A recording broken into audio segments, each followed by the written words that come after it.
I want to welcome everyone. My name is April Smith. I'm the Education Manager at NAFA. Welcome to the Sustainable Fleet Technology Series. Before I turn things over to our presenter for today, there's just a few housekeeping notes to review. The session is being recorded, and a copy of that recording will be available to you in your online education account. All participants are muted during the presentation to limit background noise, but we do encourage you to ask questions and add comments using the chat feature on the Zoom toolbar. If you experience technical difficulties, please reach out to the NAVA team through the chat. And now to kick things off, it's my pleasure to turn things over to Shelley Parker. Thanks so much, April. Thanks to everyone for joining us today for the Sustainable Fleet Technology webinar series. Our topic today is cybersecurity and fleet technology, and we have some great presenters. If you're not familiar with the SFT webinar series, we have 6 sessions scheduled for this year. So stay tuned to the end to see what our other topics are. With these informative sessions, we recruit industry experts who analyze frequent challenges, demonstrate areas of potential operational difficulties, and they showcase strategies and technologies fleets are implementing to drive their sustainability goals. We don't just cover electric vehicles in these sessions. We're for fuel agnostic programming. So as long as the fuel or the technology results in cleaner transportation, we are focused on resiliency, sustainable business practices for fleets, both public and private, and we want to provide that information to you. Registration is free for all of the SFT webinars. April, I believe NAFA has some things coming up. Yes, we would love for everyone to join us at the Institute and Expo this year. It's April 13th through 15th in Cleveland, Ohio.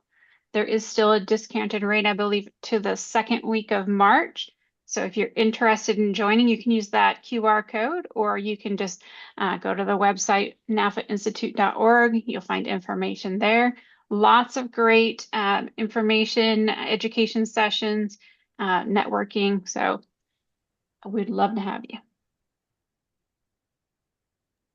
On top of that, this is one of the pre-con workshops that is April 12th, also in Cleveland, Ohio.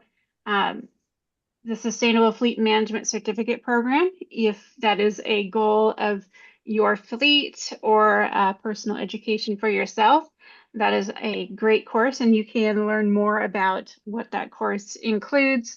Again, use the QR code or check out the NAFA INE website. And I will be there in Cleveland. I hope that others will as well.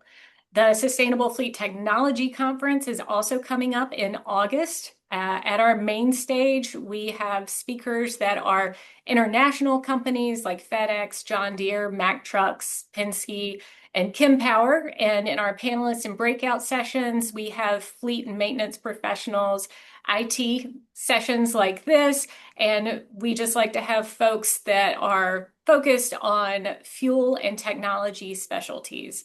So the expo hall is full of products and services, including large vehicles, and they're here to help you as well. It's great for your sustainability folks, for those of you that are here for fleet. And if you're here for fleet, we encourage you to join us and bring anyone that influences your fleet decisions. Early bird is only $349 through July 10th. So the call for topics is open right now. We want to know what you want to know in order to make it the best conference. So you can go to sustainablefleetexpo.com to put your information in there. We are not asking for a dissertation. We keep it very short, a maximum of 5 sentences, and you can also recommend speakers. So please take the time to do that and put the placeholder on your calendar. And to be honest, like I said, we're here today for cybersecurity and fleet technology. I am giddy to be covering this programming today. It is applicable across fuel types and not just EVs. We've got some great speakers lined up today. First, I'd like to introduce our sponsor, which includes considerations and addresses vulnerabilities as part of their EV solutions, and that's Averged. Garrett? Thanks, Shelley. Hey, good afternoon, everyone. My name is Garrett DeBeese. I'm the Senior Director of Business Development over here at Everged. First off, wanted to thank everyone at the Sustainable Fleet Technology team for having us today. It's going to be a great webinar.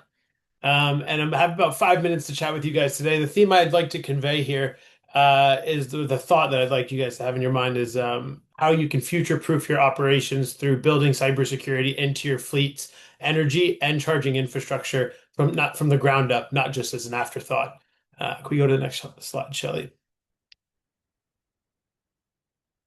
Some quick background on eVerge just to help contextualize things a bit. We're a full spectrum energy solutions company. We operate and build our company off of four main pillars: electrification, renewables, autonomy, and then the most relevant for today's conversation, cybersecurity or connectivity.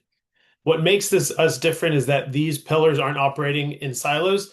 They're all integrated. And so whether we're deploying EV chargers, level 2 DC fast charging for a fleet, charging network management, renewable energy integrations, cybersecurity layer, it's all coming from a single unified offering. Why is that relevant? Something that I've experienced throughout my about 7 years in the space and seen elsewhere is that a lot of fleet charging vulnerabilities come through fragmented systems. You have one vendor for chargers, another for network management, another for energy. Security seems to get patched in on top as needed, and that creates a lot of convolution. And so having a seamless integrated system will provide you guys with operational efficiencies that will allow you to just get back to doing the work that you want to be doing. Next slide, please. Perfect. So let me zero in on connectivity a little bit because this is at the backbone of everything that you'll probably be hearing about today and the discussions that will be taking place throughout the webinar.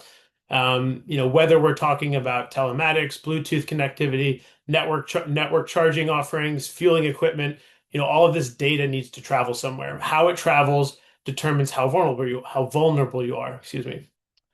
eVerge deploys ultra-secure private 5G O-RAN networks in partnership with LG and National Telecommunications and Information Administration that outperforms traditional Wi-Fi networks with regards to speed, reliability, security. Unlike a public Wi-Fi offering where your fleet data shares bandwidth and exposure with other devices that are in range, a private 5G network gives you dedicated software-managed air-gapped environment. Your charging data, again, your telematics, your grid management, all that stays within your perimeter. Next slide, please. Now, this isn't just about keeping bad actors out. It's about what you can do when you have a secure, high-performance network underneath your infrastructure. With 5G as the backbone, we enable real-time energy coordination that offers everything from dynamic load balancing between all of the equipment, whether it be solar arrays, battery storage, microgrid, EV charging. So you're not spiking demand charges during peak hours. We're enabling resilient and predictive operations. Your system can then anticipate demand, maximize renewable usage, and respond to outages before they even cascade. And none of that's possible with a network you can't trust. So security enables performance, not just protection in that situation. Now let me show you what's under the hood a little bit over here at eVerge. Our architecture has three layers working together. First, our 5G O-RAN Open O-RAN foundation gives interoperable, cost-efficient. It's not a proprietary lock-in. It's built on open standards, which means flexibility and scalability. Second, we have enterprise-grade cybersecurity through our partnership with ZID, which creates secure tunnels and zero trust overlay that identity-based access controls as well included in that. Third, we have an ultra-low latency private 5G through our partnership with Betacom. Now, this is really interesting because we are able to deliver sub-millisecond response times that are critical for things like the operation of one of our autonomous mobile robot chargers, predictive maintenance calls, real-time grid balancing. It just allows for us to have more real-time information and more data points that we can then make decisions on and act upon to be proactive in our efforts. Next slide. Quick 5 minutes, but I appreciate the time. Hope you guys have a great webinar. My final message to you, the group, is simple here. When you're thinking about resilience, and that's really what this webinar I'd say is about, not just cybersecurity, don't just plan for what to do after a breach or after something takes place. Build your infrastructure from a strong foundation that prevents the breach. Thank you. Get back to you, Shelley. You're on mute. Still on mute, Shelley. But that's when I said all the good stuff. Uh, I said thank you very much, and thank you to Averged. You did a great job of setting us up in terms of what some of our speakers are going to review today. So really appreciate that. I know that Garrett spoke quickly. We are going to continue to move through quickly today because we've got a lot to cover, and we have lots of specialties here with us today. Typically, we do have more fleet professionals, and I just want to state that for those who are new to attending the SFT webinars. Many times we don't have that many private companies on here, but we were looking for those who would talk openly about helping you and fleets go through the process of setting things up and reduce vulnerabilities, prevent issues with bad actors. And so a lot of companies, be it private or public agencies, don't really want to share their success story of overcoming bad actors or how they responded. And it's not really an interesting story if you're sitting there telling people how you prevented it. Most people aren't going to log in for that webinar. So very happy to have our panel today. We have 3 private sector speakers, and the Port of Seattle has been willing to speak up and share the results of their experience with a bad actor. So we will be building on the information with each speaker, so please stick around if you think it starts off repeating info you already know. We'll transition to actual discussion and Q&A at the end. You can put questions in the chat as we go along, and please take a moment to give us your feedback. After we wrap up today, there will be a survey that comes up. We record these sessions, as April said, and if you have an IT professional that you wish were here, then you can send them the link to the recording. Or if you're an IT professional that's joined us and you wish that your finance staff or fleet professionals were here, then you can send them the recording as well. And to kick us off, we have Bill Pugh, the co-founder of Smart Connections Consulting, LLC, a firm that focuses on strategies and solutions for cities, utilities, and other municipalities. Bill is also the co-founder of True North Software Solutions, which is a SaaS company that builds and manages solutions for global customers. He has more than 25 years experience in developing, deploying, and managing technologies for several private and public companies, and holds several technology patents. For the past 15 years, he's had a significant focus on building both companies and employee-owned companies, ensuring that equity and community are core to the culture of their solution and offerings. So I had the opportunity to see Bill present previously, and I'm glad to have him back with us. Thanks, Shelley. And thanks for having me. I really appreciate it. Today, what I hope to do is kind of set the stage in terms of fleets, cybersecurity, policy, and all of the things that are underlying there. It's not a foregone conclusion that when you connect up to anything, that there's not an opportunity for breach. So we're going to kind of dig into that and where the opportunities are to secure your networks, your vehicles, as well as everything else that's in and around that. Next slide, please. When most people think about fleets, immediately they go to, okay, it's the Amazon fleets and it's the mail fleets and it's the buses and it's everything else that are just lined up and they're waiting for the charging stations, or you see a bunch of charging depots and they go, that's the fleet. But there's a whole lot tied to that. I mean, as a fleet manager that is actually either mixed in terms of the ICE vehicles, hybrids, and then making the transition to EVs, almost every single one of them, I say almost just because there may be an outlier, but every single one of them has some level of connectivity to it that presents an opportunity for threats. So basically, I like to say if it has a modem, it's a networked endpoint, full stop. That's not going to change anytime soon. It's only going to grow. If you think about even ICE vehicles, they have OBDs. And people get into these vehicles, they have cell phones. There are ways to infiltrate a given network just from having a connected device and what that connected device does following its either trip on the road or anything else. So let's take a step back and talk about what this ultimate network looks like. Next slide, please. When you think of a vehicle that's going to be charged, you kind of have to make your way back from transmission. And if it's a utility that's delivering energy, there's an opportunity for threat there. Utilities get attacked on a regular basis, and it's just really not that talked about. But if it's connected and it's reporting back to either a cellular network or a wired network or anything else, the opportunity for threat is there. So you move from the substation, which has its own set of security tied to it by federal regulations. So Federal Energy Regulation Commission, FERC, governs a lot of the stuff there. NERC is another one, that is the North Electric Reliability Corporation. They're tied in, and you make your way down the laterals all the way to the point where you actually get to the distribution transformer. That distribution transformer lands on your property. Then you're going to determine whether or not you have charging depots, and if those charging depots are there, you potentially have distributed energy resources. So you have a lot of points of entry for threat. When you pull a vehicle up and you take that plug it into the vehicle, that's a connection. So from the charging station to the charging port to your vehicle, back across to any other network, is all an opportunity for threat.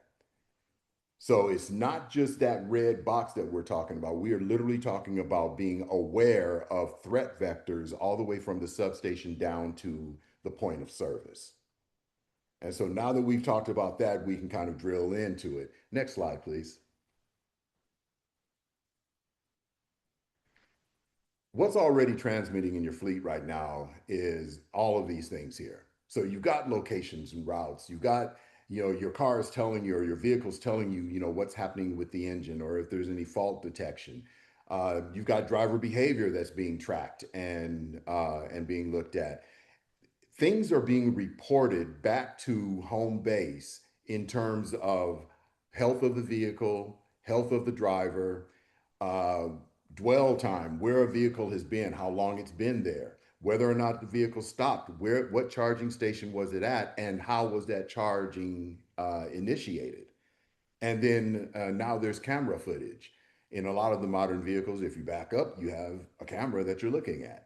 All of these are opportunities for a bad actor.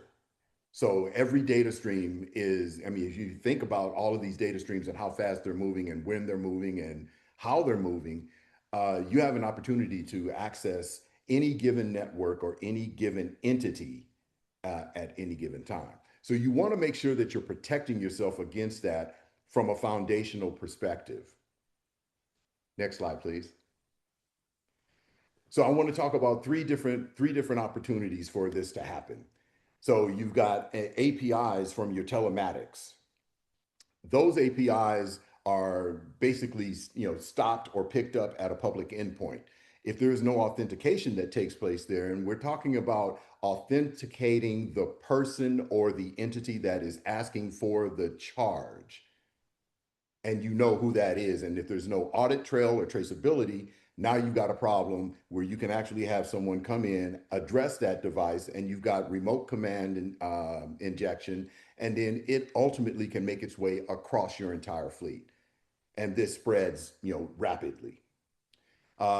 You've got credential management that has happened.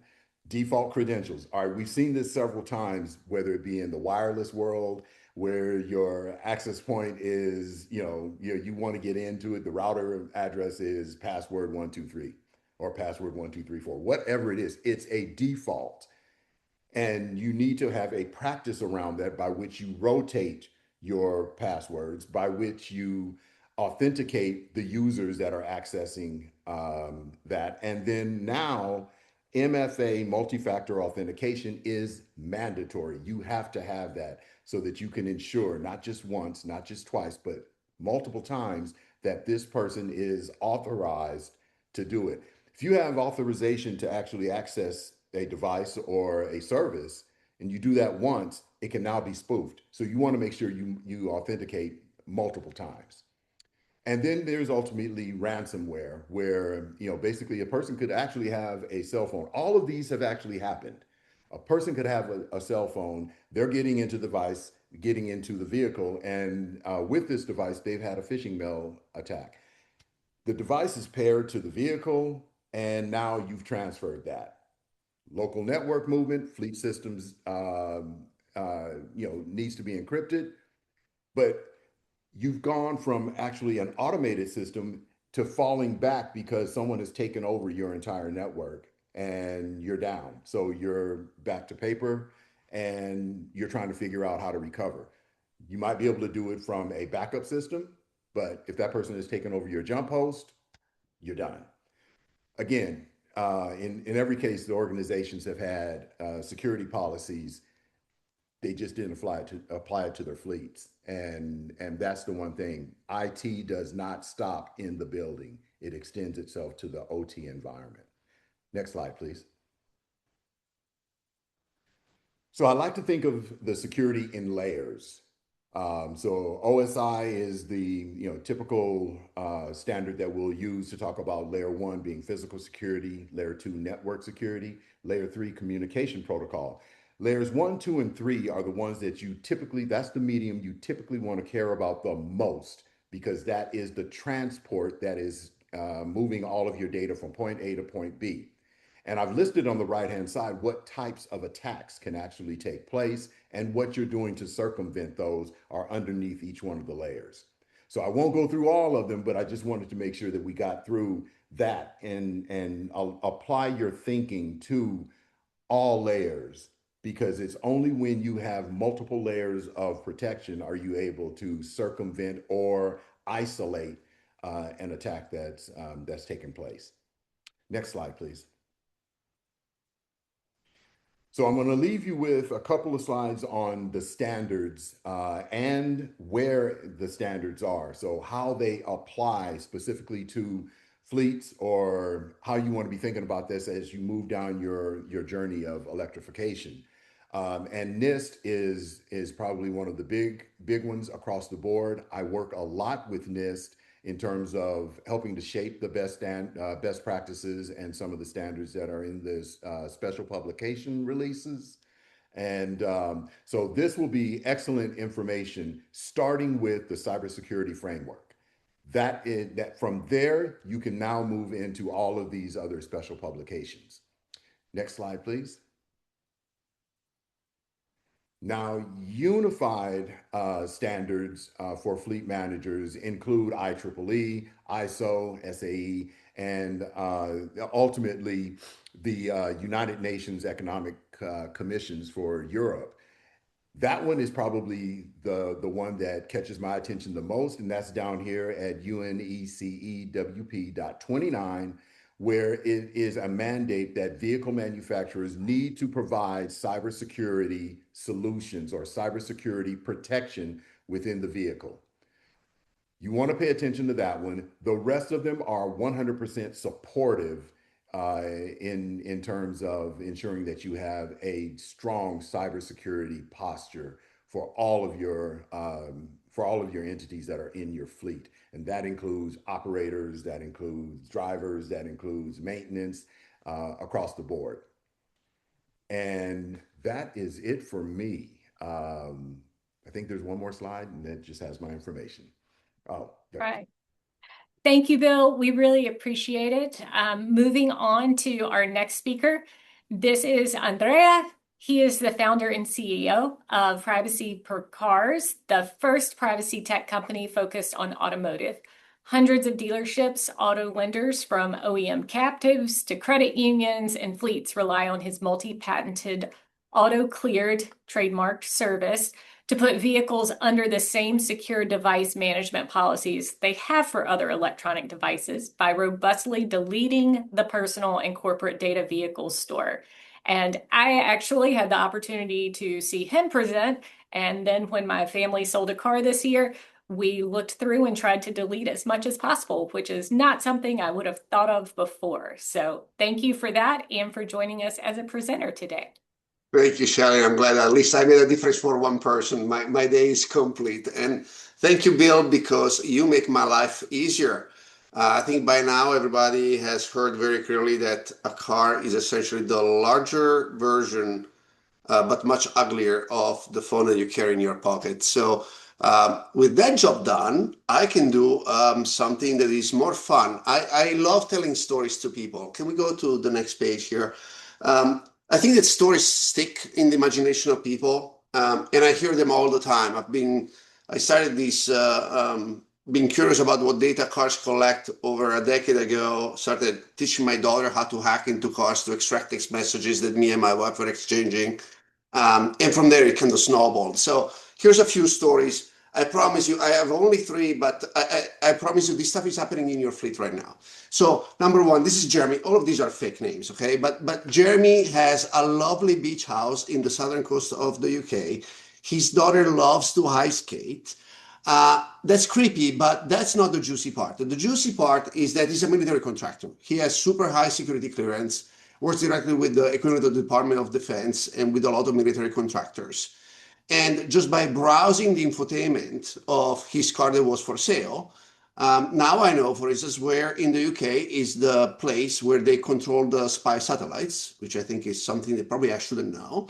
I know where officially decommissioned building happens to be sitting right on top of a big node of the internet, just outside of Oxford, big research center. I know of companies that he been visited. It just so happened that his company ended up buying one of those companies about 6 months later. So you can actually get a lot of very valuable intel, not just about the people, but you can do a lot of intel on companies. And again, think about what you leave behind. And I promise you that this is not what that company think that should happen.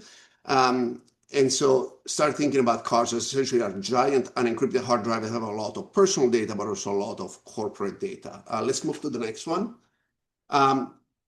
These are all examples for fleet. So Frank, he's a fleet manager. I heard this story last year, but then I heard it many, many more times. So this is becoming super frequent. So pay attention because I think that this may be happening in your fleet right now.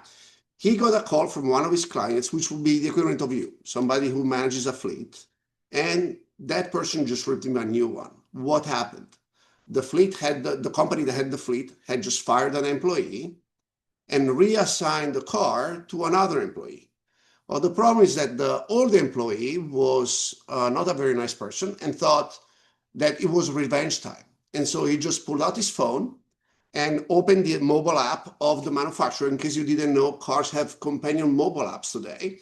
And he proceeded to stalk the new employee who took his position. I started sending messages about, hey, I know that you're leaving the house late. You're going to get fired too.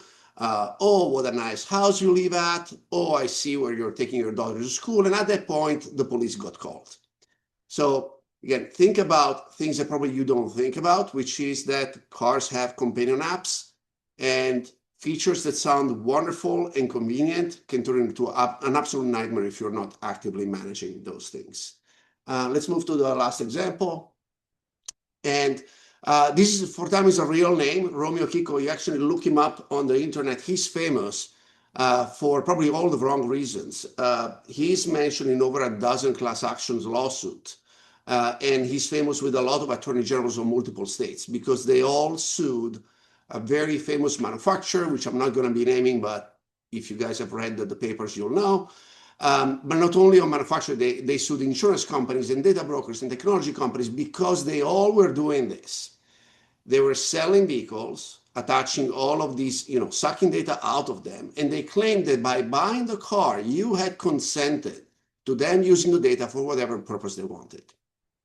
And one of the purposes that this company used was to sell the data of how people were driving to data brokers who proceeded to sell it to insurance companies, and people's premiums skyrocketed without really knowing how that happened.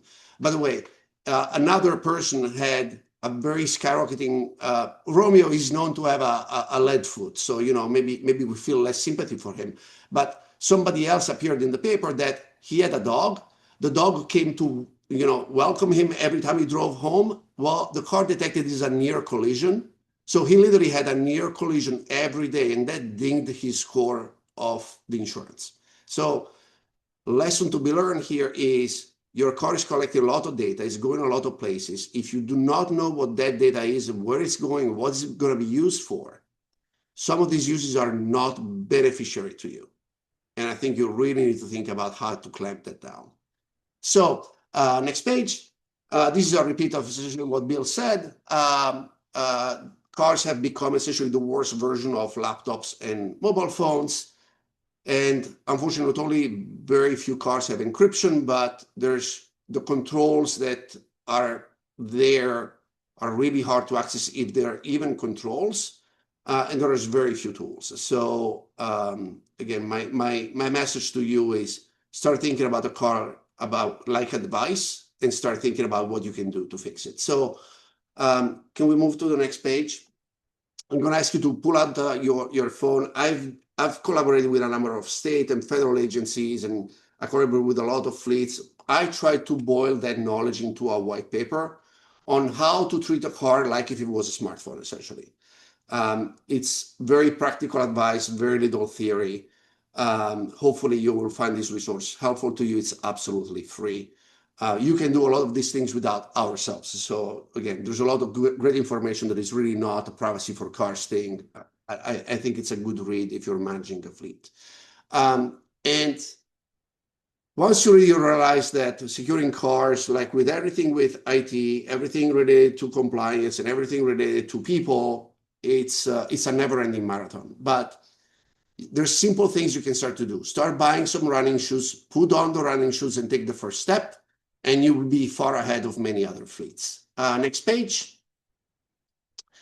Just so you know, this is what we do. We work with a lot of fleets. We work for a lot of captives. The captives of many manufacturers use our process. We help them get rid of data from cars, essentially wiping the hard drive. The one on the right, again, QR code, free resource to you. We had over 1 million people looking this up. If you don't know what data your car collects, where it's going, what you can do about it, this is a free resource. Just go to vehicleprivacyreport.com. You punch in the VIN, and we're going to tell you some interesting facts about your car that probably you didn't know about. And my hope is that you will learn something, and this will help you get started on that marathon that probably you have ahead of you. And that's it. That's it for me. Thank you, Andrea. I'm going to throw it out there. None of those QR codes are actually scams, right? They're all genuine, and take them back to you. Well, actually, you're going to send me cryptocurrency. Actually, they're transparent. They're transparent QR codes. So when you scan it, you will actually see the full URL, and you will see that it's legitimate. But next time, Shelley, we're going to put some cryptocurrency schemes just for you. Okay. All right. Thank you. Bye. All right, next up, we're going to cover a little bit more EV infrastructure now, and yet it is still info that applies across the industry with vulnerabilities that aren't limited to EVs. So Cyrus Mukhtari is Vice President of EVCI Development at EVSeg. He leads the development and operation of large-scale electric vehicle charging infrastructure across the US, including site acquisition, project execution, and long-term asset management, partnering closely with property owners, fleet operators, and capital providers to deploy reliable, scalable charging solutions. Cyrus, I've had the opportunity to hear you speak before as well, so thank you for agreeing to be with us. And can you tell us what we're getting right and what we think we're getting right, but maybe we aren't quite there yet, or we're not asking all of the right questions? All right. Well, thank you, Shelley, and thank you, Andrea and Bill. As Shelley mentioned, we develop and operate EV charging infrastructure designed to operate for 20 to 30 years. So when you build assets with that lifespan, cybersecurity stops being an IT consideration and becomes an infrastructure design decision. All right. Oh, we're on the next slide. So EV charging, it's not just hardware, as we know. It's a networked infrastructure system. Each charger communicates through OCPP, connects to roaming APIs, receives firmware updates, interfaces with utilities, processes payments, and allows remote admin access. So every charger is a grid connected, internet connected computer. Next slide, please.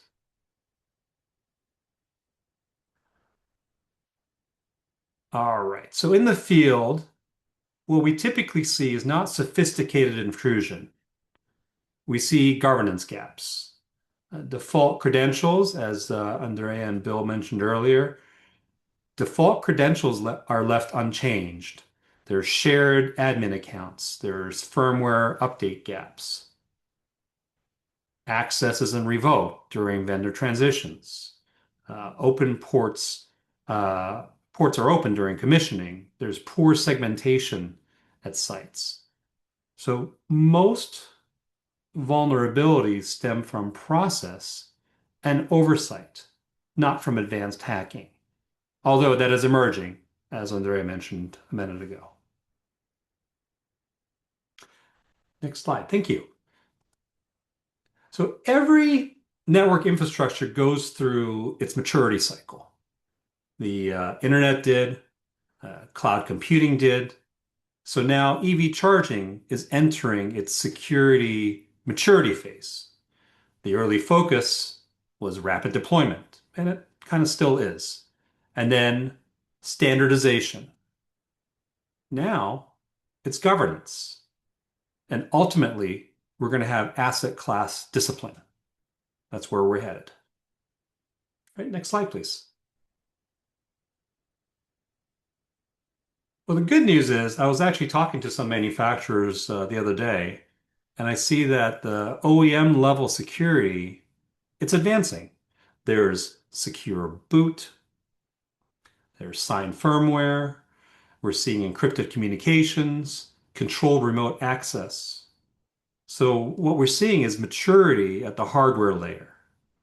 But resilience also depends on governance across the stakeholders. Next slide.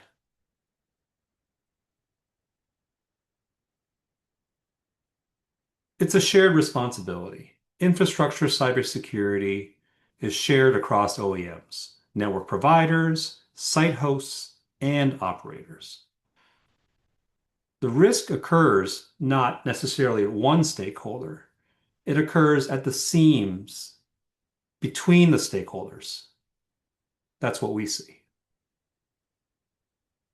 Next slide. So if you promise 97% uptime for 30 years, as we do, you design differently. You implement credential controls. You use documented commissioning discipline. You track firmware governance. Firmware is very important for so many reasons. One of my daily headaches is a OEM that firmware is an old version and it keeps bouncing out of the security protocols from the OCPP provider. You also, I'm sorry, back to this, you restrict administrative roles. You sign SLAs with cybersecurity expectations. You have to clearly outline that. You apply portfolio level standards. So now, by doing all this, cybersecurity becomes embedded in the operating culture. Thank you. So here's some questions I thought if I were a procurement person, this is probably what I would ask of my vendors.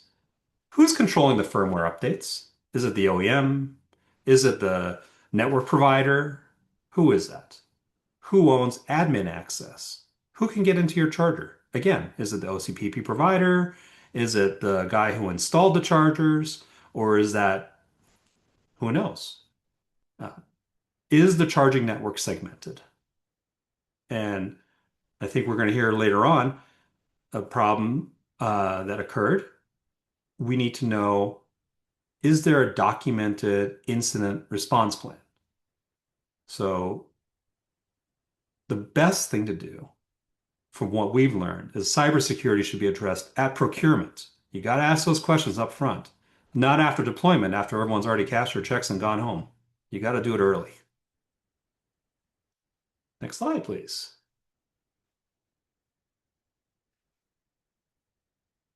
As EV charging is transitioning from pilot projects, EV charging is transitioning from pilot projects to long-term infrastructure. We're going from deployment to governance, from uptime to resilience, from projects to institutional platforms. Long-term infrastructure, it demands long-term discipline. And I'm happy to say that cybersecurity is starting to become part of that discipline. Thank you. Next slide. Thank you very much. That's all I have. And much gratitude to you, Cyrus. I really appreciate having you here. Bringing us home for today, we have Ian Tucker from the Port of Seattle. And Ian's the Fleet Program Analyst at the Port of Seattle, where he's responsible for fleet information systems and the implementation of new fleet technologies. He has a proven track record in implementing resilient technology ecosystems to ensure continuity of operations and continuous improvement. So Ian, thank you again for sharing your experience with a national audience after things have quieted down a little bit after the 2024 attack. And we've got time, so I will hand it over to you. Awesome. Thank you, Shelley. As Shelley said, hi, my name is Ian Tucker. I'm the Fleet Program Analyst in the Maritime Division at the Port of Seattle. I've been in fleet services about 6 years now after spending 7 years in a variety of IT and risk management roles. And what we're going to be covering today is how our municipal fleet dealt with a cyber attack and some of the lessons that you can take forward working with your groups. There's going to be 3 main sections. First is I want to cover the cybersecurity landscape from a 37,000 foot perspective, just to give you an idea of what's going on in the world. Second, I want to walk through our experience at the Port of Seattle, having been the victim of a cyber disruption. And third, I want to demystify cybersecurity a bit to help empower you to work with your IT groups to make yourself more resilient. Next slide, please. So what's going on globally? Well, since the internet's really taken hold, there has only really been an increase in cybersecurity incidents globally. And a good source for this, and one that I like to read just in general, is the Council on Foreign Relations. In 2022, they produced a study, I should say, on confronting reality in cyberspace. One of the key takeaways from there, for me, was that there was this utopian vision when the internet was created of an open, reliable, secure network, and that hasn't really been achieved and likely never will be. The internet today is more fragmented, less secure, and ultimately less free than ever. When it comes to where the threats are coming from, the answer is everywhere. It's non-state actors, it's state-sponsored actors, it's ransomware, it's corporate espionage, and even internal attacks from disgruntled employees. Next slide, please.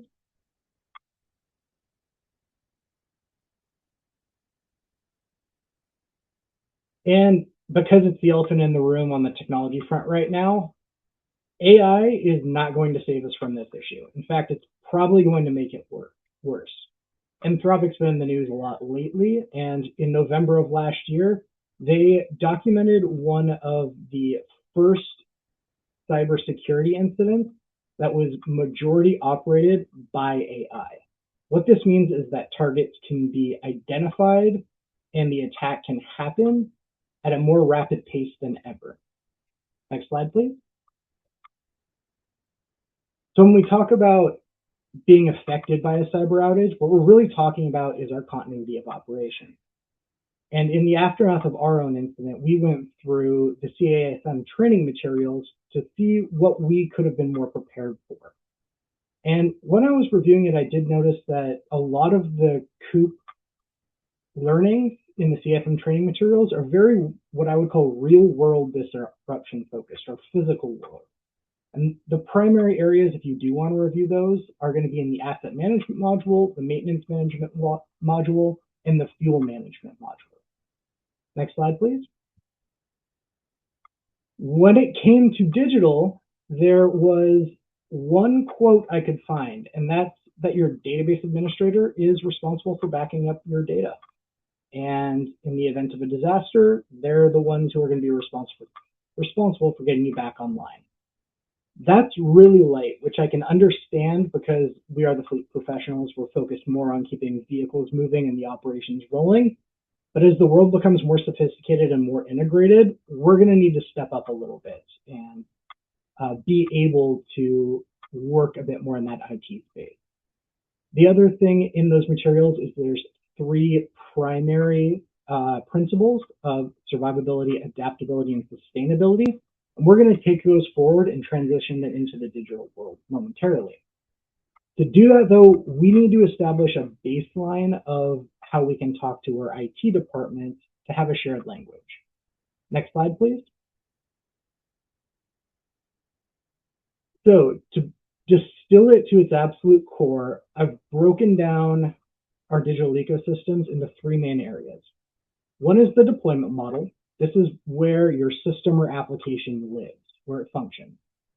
The second is the connection type. This is how we contact the system or send data back and forth.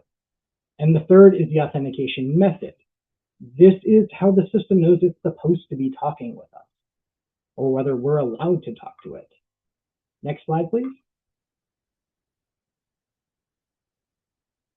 First, going over deployment models, there's 4 primary models in this area.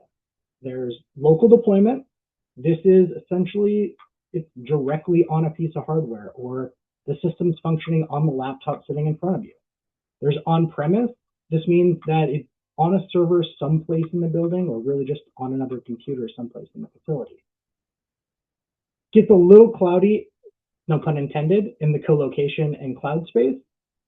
Co-location just means that your system's in a data center and it's on physically separated hardware from everything else in the data center. Cloud is the same thing. It's in a data center, but it's intermixed with other companies and other systems on that physical hardware. That's going to become important when we start talking about geographically or spatially dispersing our software. Next slide, please. For the visual learners out there like me, even distilled further. Local is the system or the file in your filing cabinet. On-premise is in your team's filing cabinet in the hallway. Co-location is it's at a post office and it's in your PO box. And cloud means it's in the sorting bin at the post office. Next slide, please. So the second main area, connection type. There's 2 types and 2 environments that it can occur in. You have wired connections and wireless connections. You have internal networks and external networks. The breakdown should be familiar with everyone with a laptop. If your laptop is sitting on your desk and it's plugged into the dock with that Ethernet port plugged in, that's being wired in on the internal network. Wireless is when you head down the hall for your meeting and now you're on the company's Wi-Fi. When you're outside a network, but wired, that's when you're in your hotel room at a conference and you're plugged into the wall. And wireless is when you're at the actual conference and you have to turn on your hotspot to put out a fire. Next slide, please.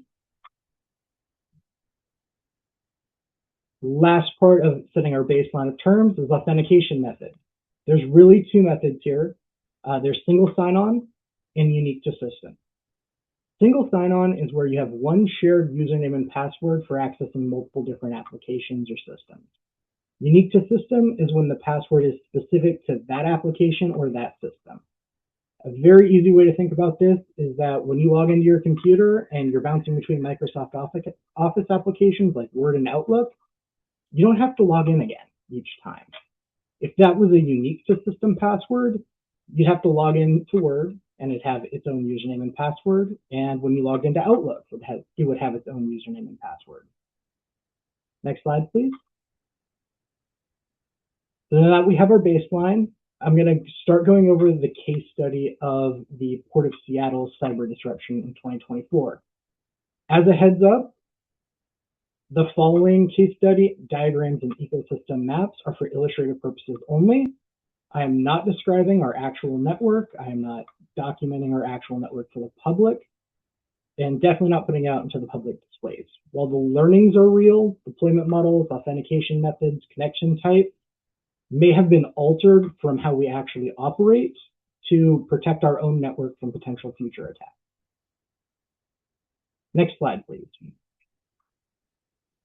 So in our case study, this is a fleet ecosystem, our system ecosystem. We have our fleet information management system, our communication systems such as email and instant messenger, our on-site fuel management system running our fuel islands, our telematics devices, tracking our vehicles in real time, our fuel card management system for when vehicles are away and can't fill up on site, and our motor pool system for managing our shared vehicles. Next slide, please. So here is those exact same systems, but broken down into the baseline terminology. Our fleet management system, for example, is deployed on site at an office within the Port of Seattle.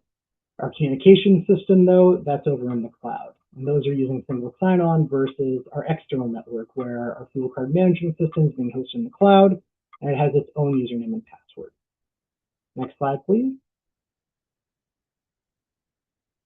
For the visual learners again, this is our fleet ecosystem map.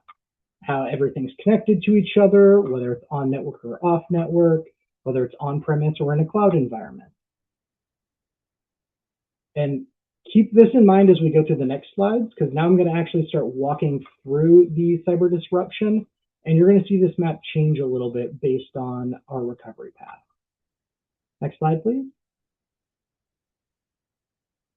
So here's the event. October 24th, 2024. The Port of Seattle detected unauthorized activity on our system. To contain that threat, our IT teams began isolating critical systems and taking networks offline. At the end of the day, all on-site computers were taken offline, facilities Wi-Fi was offline, off-site VPNs were blocked. Access was limited to only critical IT staff, so my mechanic, myself, we weren't able to access anything. We couldn't make purchases through our systems. About a month later, the port did publicly confirm that the cyber attack was a ransomware attack by the criminal organization Resida out of Eastern Europe. Next slide, please. Going back to those principles from NAFA of survivability, adaptability, and sustainability. Principle one in our recovery is survivability. One thing that we can all do is identify critical systems and determine how big of an impact it'll be if that environment were to disappear. Once we've done that, we can work towards spreading critical systems out across multiple environments and networks to reduce the impact of any one going away. I like to think of this in a motor racing perspective of if you're racing on a motorcycle and you pop a tire, you're going down. If you're racing with 4 tires, you might be able to limp home if one goes down. In our case, when we were upgrading our fuel island in 2023, it was at the time of that project kicking off, hosted on premise and on our internal network. We had determined that it was too big of a risk to have that on site. So we advocated for moving it into a cloud environment and used off-network or cellular modems to communicate with the fuel island. It adds some risk as there's some additional attack vectors now, but if the internal network were to ever come down, our fuel island would still operate. Sure enough, about a year later, our networks went down, but the fuel island kept operating. All of our drivers were able to keep fueling. We didn't lose a single point of transaction data during the outage. Next slide, please. So here's the snapshot of August 25th, 2025. Because of the attack, our on-premise environment has gone away. Single sign-on is not available because the entire network is for IT only. And all of our communication systems are gone because those required single sign-on to access. Our fuel management system, it's still online because we had moved it to off-network communication. While I couldn't access it at the time because it needed single sign-on, the system still operated. One thing to note here is that our motor pool system, which did have a primary authentication type of single sign-on, we were able to work with the vendor to switch it over to using unique to system. That's something you might want to look at in your different systems to build in resiliency. Next slide, please. Up next is the principle of adaptability. We should all set aside time to look at our tasks and processes and identify alternate methods that we can complete those using as little technology as possible. I like to think of it as parting like it's 1999. So in our case, all of our work was documented in our fleet information management system, which is a great practice to have a centralized area for tracking your work. The downside is when your fleet information management system goes down, you have to find a new way to document your work.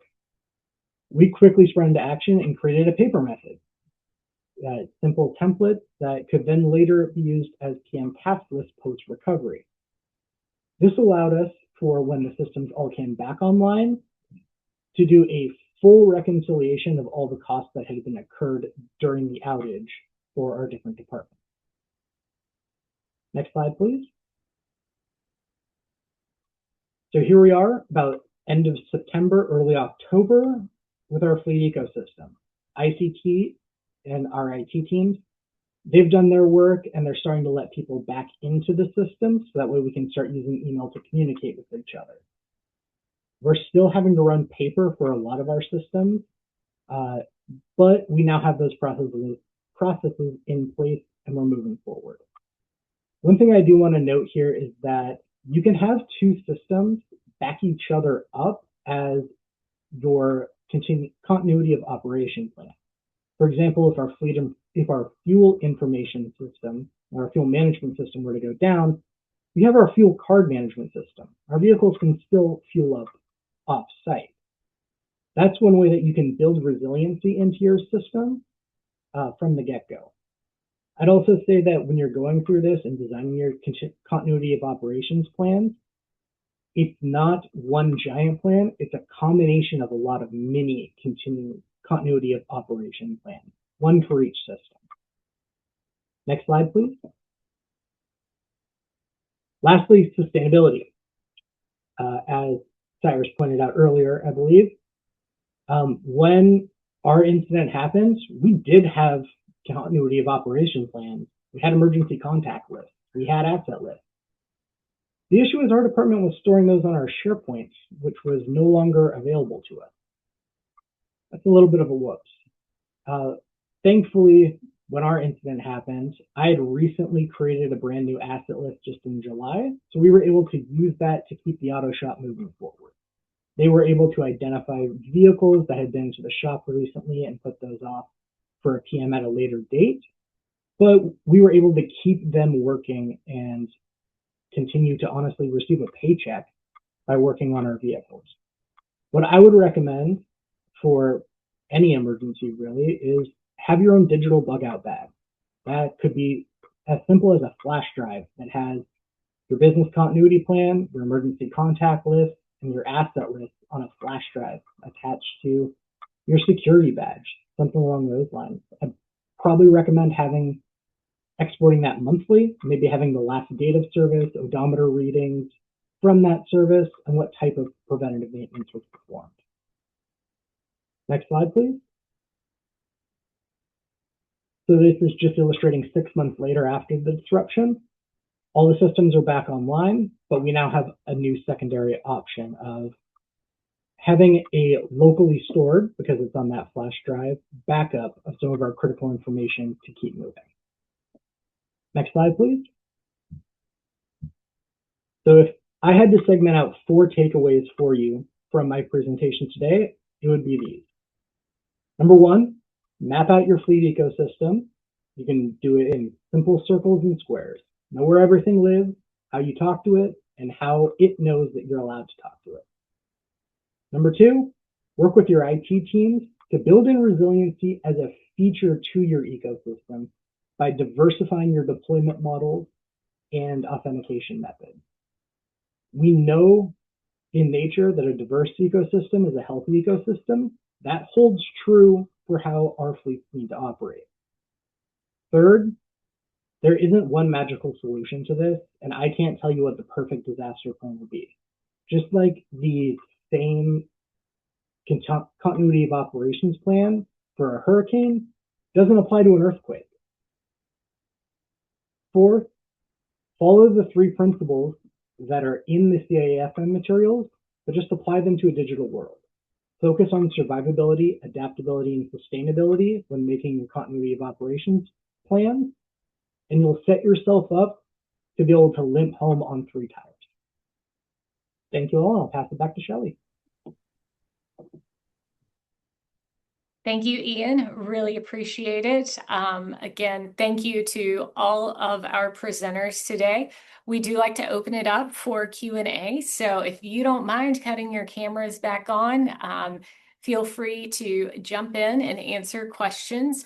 We have a quiet group right now in chat, so I don't know if that's because they're zoning out while they're watching other things, but I have a couple of questions to get us kicked off. If you have questions for one another to keep us going, then, you know, you couldn't fit everything in your presentations. I'm sure there's more info you'd like to convey.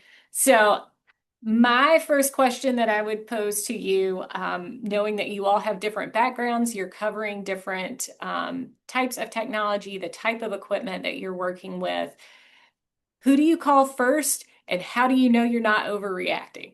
Because you can't just shut everything down.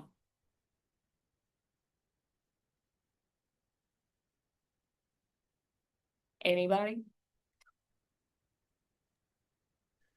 So I'm gonna say that in the areas that I've seen it, the very first person that you're gonna call is IT. They're at the heart of it, no matter what. So ideally, as Ian was saying, if you've got this cohesive relationship with IT, then they should already have an action plan that says, yeah, we saw whatever it was. If it was some intrusion, if it was something happening, some additional traffic that was on the network, and then they should have a set of actions that they're going to take. Excellent. And I know that Ian, you included some of the vocabulary in there that you may be able to use to make those connections with IT if your fleet doesn't normally have or does not have them yet. So I've got a question here. For the ransomware folks, what is the guidance from authorities and or internal staff? If you can share that, was paying the ransom encouraged or discouraged? So I won't answer on behalf of any organization. It entirely depends on your circumstances. I would say there's always the question of, is this hostile actor who's already taken our info actually going to give it back? In our case, if I recall correctly, the ransom was not paid and we stood our systems back up. Excellent. Someone said it's not really a question, but I think you can still comment on it from the group. And again, different perspectives, different technology, but they said that their main concern as a fleet manager is AI and AI agents that are progressing rapidly and will pose more threats than solutions in the immediate future.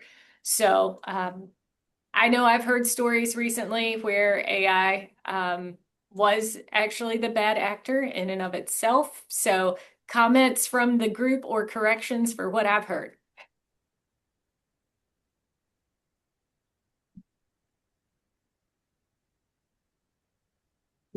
I'll kick us off on this. I think the big thing to keep in mind is that AI needs to be a tool for your organization, it's not a replacement for human capital. It's a tool that your organization needs to be using and honestly beginning to understand now because it is still in the early phases. Obviously, you got to take it slow initially and figure out so that way you don't say accidentally order 20,000 gallons of diesel because you put an AI agent in charge of your operations on getting more fuel. But that would be my big thing is start dipping your toes in and figuring out where you can use that tool, just in the same way you'd figure out where you can properly use a wrench. I would say for sure, for anything that's agentic AI related, the guardrails, you've got to have your internal guardrails around all of that.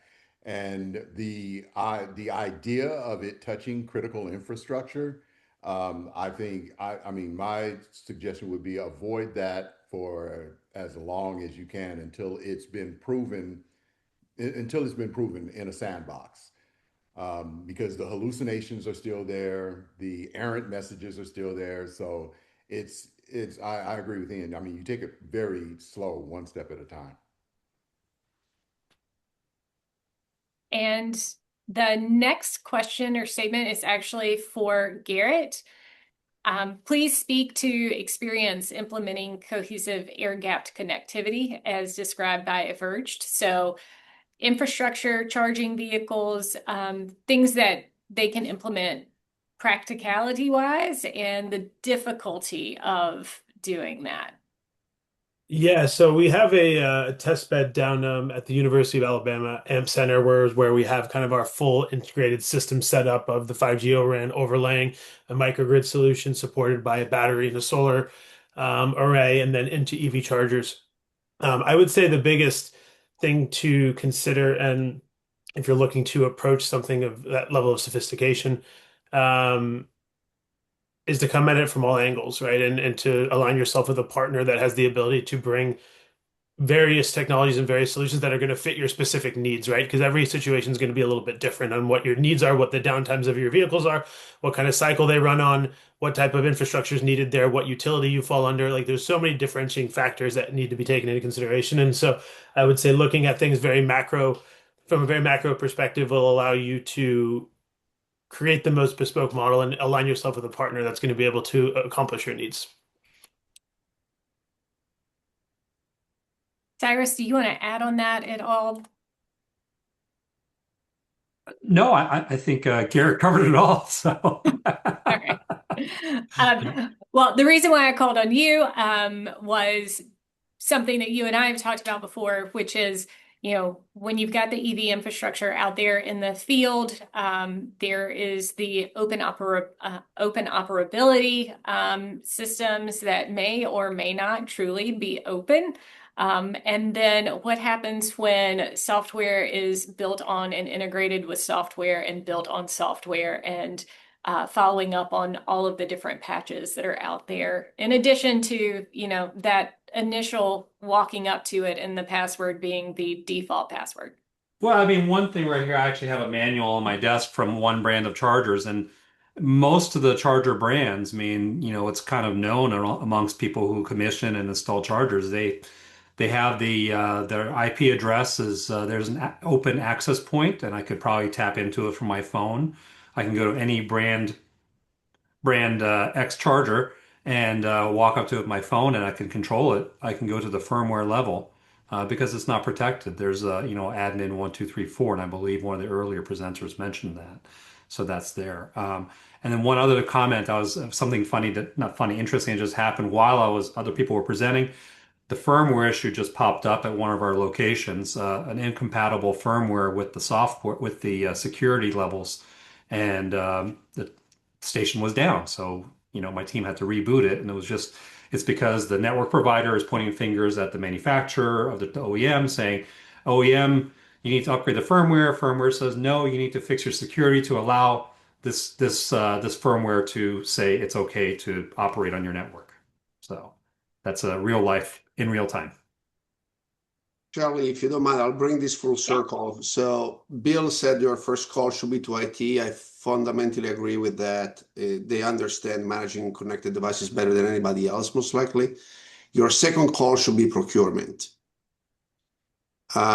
And the reason why it should be procurement is because not only you need to secure what is inside the four walls of your organization, but the more connectivity you have, you may have granted third-party companies to have access to data. And now that means that they have your data and their partners have their data and their partners have their data and may not even know who the hell they are. And the moment in which you start to have that realization, start to understand that you may make procurement choices that reduces your exposure just because you're bringing stuff inside your four walls and not leaving it hanging outside. But I would add to that that is the preeminent reason why the standards and everything else should be placed in any RFP. They need to prove that they are compliant with those standards. And one that I think a lot of people are leaving out is the SBOM. I mean, software bill of materials has such foundational elements with as it relates to firmware, firmware upgrades, and RBAC support for if it fails. But you want to look at the integrity of any firmware that's coming there and making sure that the bill of materials is actually what's being installed. We have another. Oh, go ahead. Yeah, I was reading the last comment. Mhm. Start by learning what your vehicles do, and then from there move to other more complex devices where this stuff may not be obvious. But um, uh, ask your suppliers. That's a great way. You will probably realize that whoever you deal with may not have the technical depth necessary to answer that. So again, free suggestion here, start going on vehicle privacy report and see what data actually your car collects and where it goes.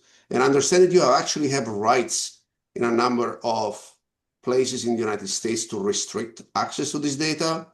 And if you're not using them, then you're just not using the tools of the trade. And was that one of the QR codes that was on your closing slide? Sure, I'll put it in the chat. Beautiful. And for those that are watching the recording, the original question was, for those of us involved in procuring large numbers of fleet vehicles on an annual basis, what is the best way to deal with software devices, et cetera, installed by manufacturers to collect data that we may not be aware of?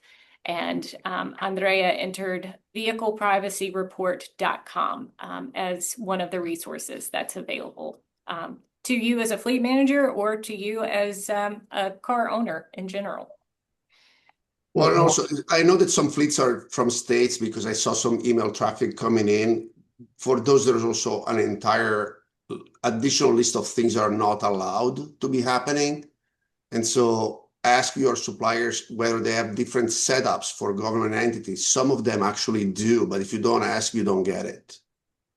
And if you use a fleet management company, ask them what programs they have for securing the assets, because a growing number of them do. So you may actually be already covered. You may not realize it. And is there typically any expense for that, or are those services that they are required to provide if requested?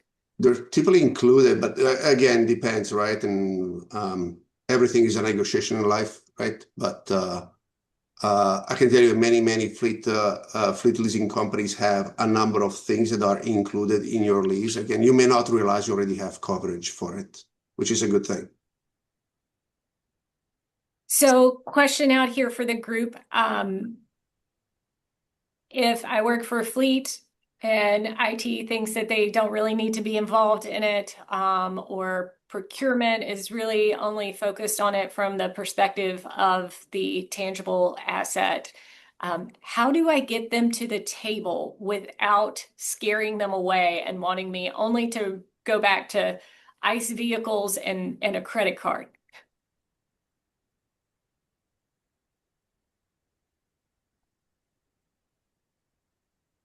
I mean, I think it starts with education from my perspective. It really does. It has to be a conversation, a little bit of back and forth. I mean, they have to understand the fleet manager's needs, and the fleet manager needs to understand IT's, goals, and they kind of have to come together, because it is very true that Typically IT stopped at the garage and didn't make its way in there. But I think that, with the emergence of electrification and all of that, the conversation needs to change. So it really just needs to be hey, let me talk to you about what it is that I want to do. And I want to get your feedback in terms of how do I make sure that I'm not becoming a vulnerability.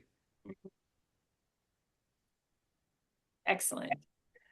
One of the links I just added is, again, same white paper that you saw before, but for instance, we have sample addendums you can add to your procurement. Nobody likes to do the homework on what to do, so we try to pre-digest things for you, so you can take things and modify them, make them your own, please. We're not in the business of giving legal advice to anybody, please. But again, I think it's having a shared document that everybody can look at from different sides of the organization typically helps getting shared understanding and getting the communication started. Excellent. And that's privacy, the number 4 cars.com/CISO, CISO. And I guess it's a good time to add into the same goes for the NC Clean Energy Technology Center. We are education. We are not advocacy. We are not endorsing anyone or any product or service here. So, information is your friend. Also, that the information and where you get it. If you're concerned about AI, look outside of AI recommendations as well to see where your sources are. And each one of our speakers today has provided their contact information as part of their slides. If you use or reference their information, I would ask that you please give them credit or reach out to them in advance to make sure that you have permission to do that as well. Again, this may be a hardball because we didn't review these in advance. So Ian, you talked about the database administrator, and that was essentially all it said was the database administrator was responsible for backing it up. So I'm interested to see from your experiences, Ian, and beyond, who is the database administrator? Do they know that they are the database administrator if that is not their title? Hopefully they do. In reality, it's if you're in charge and you are the one configuring a system, whether it's your fins, your fuel system, and you are the last line of support for that system, you're the database administrator by default. You might also have the title system administrator. In most cases with Fleet, thankfully, at least from my former IT experience, we have vendors for that mostly, or internal staff to support it. But that would be my answer there. It's kind of who the buck stops with when it comes to the system. All right. Does anybody else want to add to that? If not, Garrett, I am going to look to you again based on our conversations earlier, which is, a lot of what you're looking at is much larger buildings that have a lot of different people coming in and out. If they're hotels, et cetera, are you looking at someone that's, at the corporate level, or who is eVerged looking to? In terms of who we're going to be engaging with to develop a strategic partnership to help them kind of navigate that electrification journey, just to clarify. Yeah, I would say it's at the corporate level. You see a lot of companies, major companies these days that have big ESG goals, right? They've got big standards that they want to hit, or that there's goals they're setting for themselves internally. And being able to bring kind of an all-encompassing solution to where we can take a multi-pronged approach is going to allow them to see the efficiencies and, quite frankly, in some cases or a lot of cases, financial implications, positive financial implications of, going through an energy infrastructure overhaul and focusing on electrification and connectivity and bringing these systems all together. When you see that at scale, right? Let's talk tens of thousands of properties. Maybe not tens of thousands, but thousands of properties across the globe with some of these major enterprises. You're talking some pretty big dollars in terms of how it would affect their bottom line, that the efficiencies would be gained. And I have one more question. If someone online has other questions, I would encourage you to put them in now. We're not quite done, but One of the questions that I have to the panelists in general is, where have you gotten the biggest pushback that you can encourage the fleet managers or the sustainability professionals or the IT professionals on here? Where have you gotten the pushback when you've shared this information of that I can't do that because of this, or this isn't realistic for us?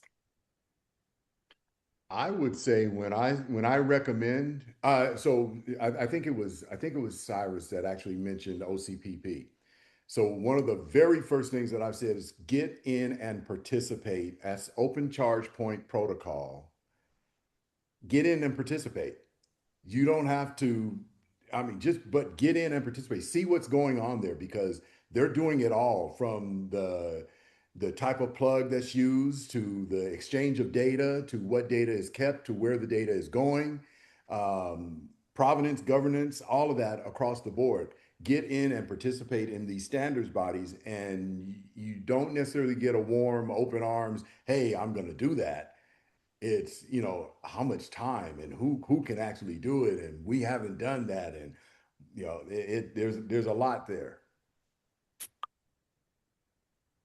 So yeah, I would say it's as a fleet manager, the hardest thing is convincing IT that they need to be taking these chargers seriously. It's reminds me a lot of honestly the advent of the cell phone.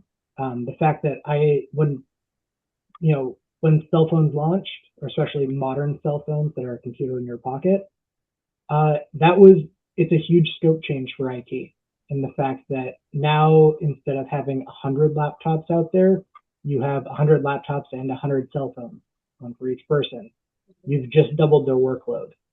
When you now add EV chargers, you're going from one fuel island, if you have an internal fuel island, to 30, 40, 50, 100 fuel or energy islands, as I like to call them now, of each individual charger. And all of those need to be managed by someone. And frankly, it is IT's ballgame.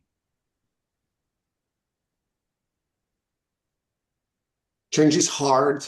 Find something that is simple, visible, and somebody else in the organization is hard for it, and get it delivered. People like to start a game with scores already on the board. So help them get points on the scoreboard early, and they'll get excited about taking the next one, which will be a little bit harder, and then the next one and the next one. But all journeys start with the first step. So help them get the first step done.